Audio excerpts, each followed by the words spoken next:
Isa po ako sa napagaling ng Complete. Yun po yung product ng Alliance in Motion Global. Actually, ang kapatid ko po ang nagsimulang gumamit noon. Nabulag po siya for several months, almost 6 months.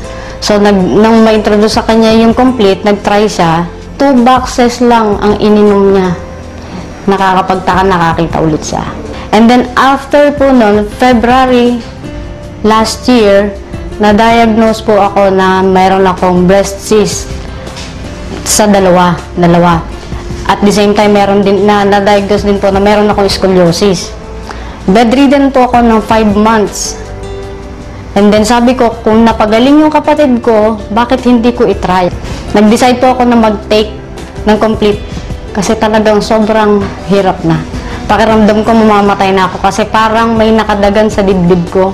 Every time paghihiga ako, so tuwing matutulog ako, nakaupo lang ako. Nakasandal lang ako sa sofa. Hindi na ako makakain, nahihilo ako. Yung tuhod ko parang wala na, hindi ko kaya tumayo. Nang ma-diagnose po nila ako, sinabihan nila ako na magpa-opera para matanggal yung cyst. Takot po ako sa turok. So sabi ko, dediretso ko. Minom po ako ng 3 capsules every 4 hours. And then after 3 weeks po, sinubukan ko maglakad kasi nabawasan yung pain. So hinahapo ako that time. After 3 weeks po, naglakad ako, nakaabot ako ng 3 blocks away from home. Pagkaraan po, after 5 weeks, nagsimula akong magbike. And then hanggang sa kasalukuyan po, dire-diretso po akong umiinom. Wala na po totally yung aking cyst. Hindi ko po alam kung paano natunaw yun, pero nawala po lahat ng pain. So yung middle bone ko po na sinabi ng doktor na namamaga noong February last year, na-prevent po yung paglala.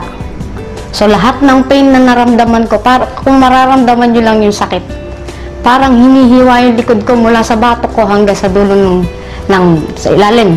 Para siyang hinihiwa. So every time na huhugot ako ng paghinga ko, napakahirap para sa akin. So nung mag-take ako ng Complete, lahat po nawala. So hanggang sa ngayon, dire-diretso po, kaya lang ngayon magme-maintain na lang ako. Pag nawawala po yung Complete, parang nanghihina ako. So hindi pwedeng mawala sa akin yun. Napaka-imposible na paniwalaan na ako nakabangon. Maraming hindi naniwala sa akin na ako'y gagaling pa. Salamat kay Lord na naging instrumento niya ang Alliance in Motion para makapagpagaling ng mga may sakit tulad ko.